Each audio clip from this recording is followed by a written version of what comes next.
दे कितनी देंगे मिलों का जवाब। फॉरेंसिक ऑडिट हुआ सर? तरीन हाँ, साहब, कितनी और मिलों का फॉरेंसिक ऑडिट हुआ? ये हुए कोई 9 मिलें थी या 10 मिलें थी, टोटल मिलें कुछ 83 हैं। आपकी मिलें उसमें कितनी हैं जिनमें फॉरेंसिक में आई हैं? 3, अल्लाह के और फजल से। खुसरो बख्तियार की कितनी है? 1। खुसरो बख्तियार की एक हो गई। और शरीफ फैमिली की? 1। एक उनकी। और बाकियों की कितनी है?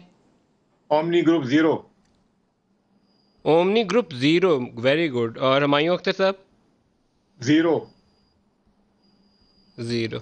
तो इसका असल तो फिर हदफ जहांगीर तरीन हुए। रगड़ा लगेगा जी आपको, तैयारी पकड़े जी। आपने क्यों नवाज नहीं शरीफ को, देखते? शहबाज शरीफ को 3-3 महीने अंदर डाला था, तैयारी पकड़े आप भी। गर्म गर्म मौसम आ रहा है।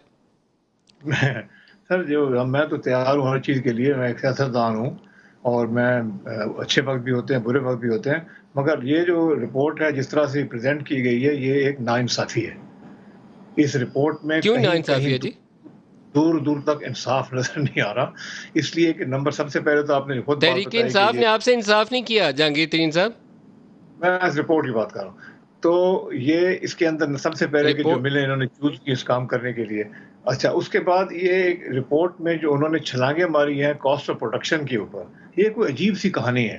ये जब शुगर मिल एसोसिएशन वाले गए थे तो उनको ये इन्होंने थोड़ी-सी ये चीज़ की झलकी दिखाई थी, तो उन्होंने उनको एक बाकायदा ख़त लिख के दिया था कि जो आप कर रहे हैं वो पाकिस्तान के दुनिया की तारीख़ में इस किस्म की अकाउंटिंग कोई नहीं करता। तो ये और फिर वो कॉस्ट ऑफ प्रोडक्शन को लेके कहते हैं जी इसका मतलब इन्होंने इतना मुनाफ़ा कमाया, ये छलांगे हैं। इसमें कोई जब ये जाएगी ना रिपोर्ट से उन लोगों के सामने जिन्होंने इसका एक-एक लफ्ज़ देखना है, इसकी जाँच-पड़ताल करनी है, वहाँ पे ये रिपोर्ट स्टैंड नहीं कर सकती। इसमें बहुत सी सर आज स्पेकुलेशन मैं